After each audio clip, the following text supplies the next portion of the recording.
Hey, good morning, class, and welcome back to Introductory Psychology. I'm recording this on a Friday morning. It's actually a beautiful Friday morning. It's very sunny out, no rain for once, and probably going to get warm here pretty soon. So, enjoying the fact that I can wear a hoodie in the morning, but in an hour or two, probably will not get to.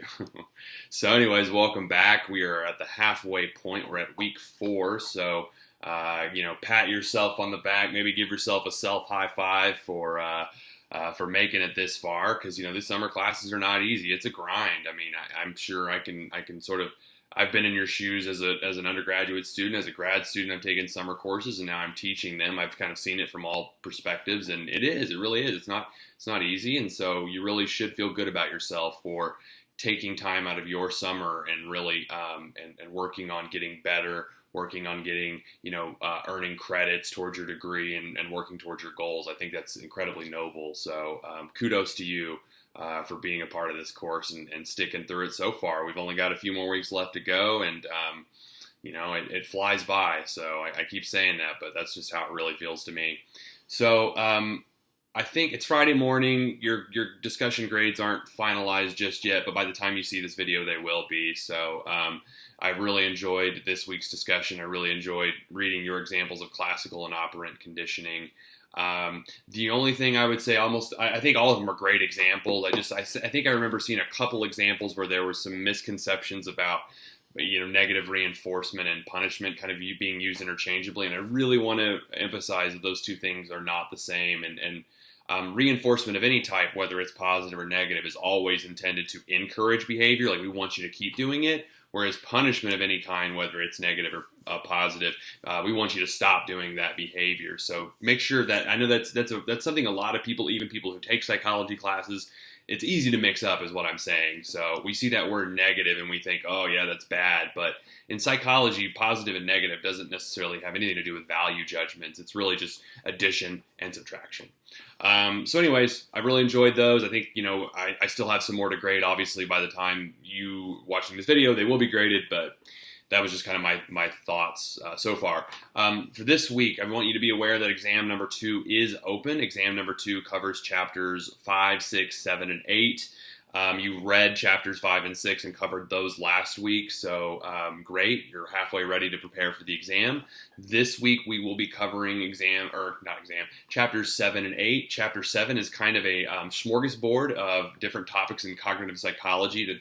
The overall chapter is called Cognitive Psychology, but the topics will cover language, intelligence, and problem solving, or broadly speaking, cognition, all the stuff that's kind of going on between our ears. So this is really just a nice overview of a lot of different topics that people in cognitive psychology might study. You're going to read about different theories of language. You're going to read about competing theories about why and how we develop the use of language.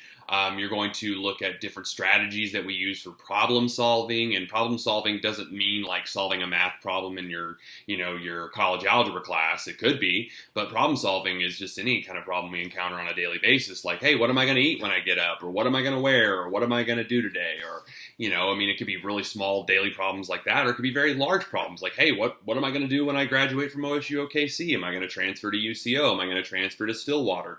Those are problems that we solve from large, small problems, academic problems, non-academic problems. Some of the same ideas will apply. So read that, and then afterwards you're going to read chapter 8, which is on the topic of human development or lifespan development, depending on who writes the chapter book. But really, we're talking about the change that occurs physically, emotionally, and morally, and socially. Sorry if I didn't say that one. Sorry.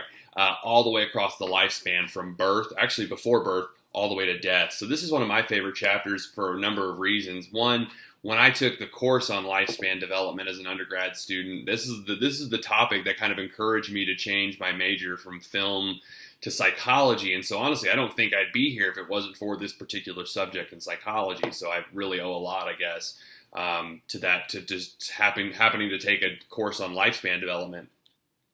I also teach a course on lifespan development here at OSU OKC, an online course. So typically it's the course that follows the sequence after intro. So if you're at all interested in taking another psych course, this might be the one you decide to take. So You're going to be reading several theories, some big ideas that I think are really foundational for human development, but also for learning, foundational for just humanity, I guess, really broadly speaking. You have theories of Jean Piaget and cognitive development, the 4 different stages, Erik Erikson, socio-emotional development, 8 different stages. Lev Vygotsky is going to come up, Lawrence Kohlberg. These are names that are going to be really important and foundational in this chapter 8. So make sure you can kind of distinguish the different theoretical perspectives about development.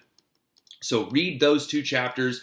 Exam number 2 is open. It'll be open until July 1st, until 11:59 p.m. So please make sure you get that in on time. There are also practice quizzes for every chapter as well. So if you'd like to prep yourself, take the practice quizzes. Make sure you understand the material before you take the actual exam. They don't count for your grade. They don't count against your grade. They're just there for you to kind of figure your own comprehension out. Same thing with lecture videos. I'll post those as well for chapters 5 and 6, probably, and 7 and 8 as well here pretty soon. So you have a pretty good idea of what to cover, what to expect.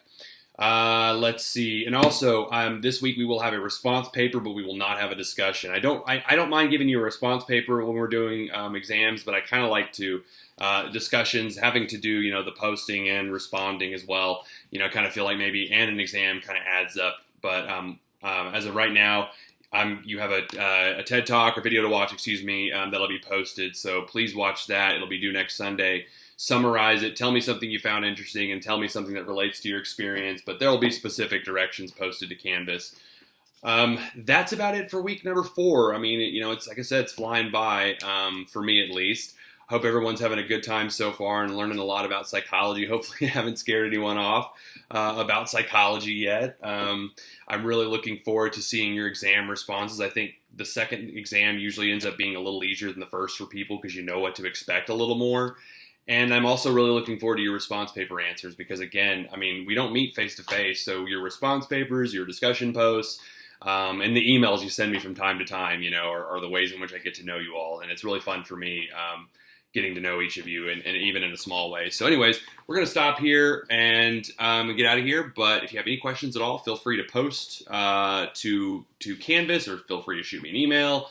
Whatever works for you, and I'll be happy to oblige. All right, I hope everyone has a great weekend, and I'll see you all next week. Take care. Bye.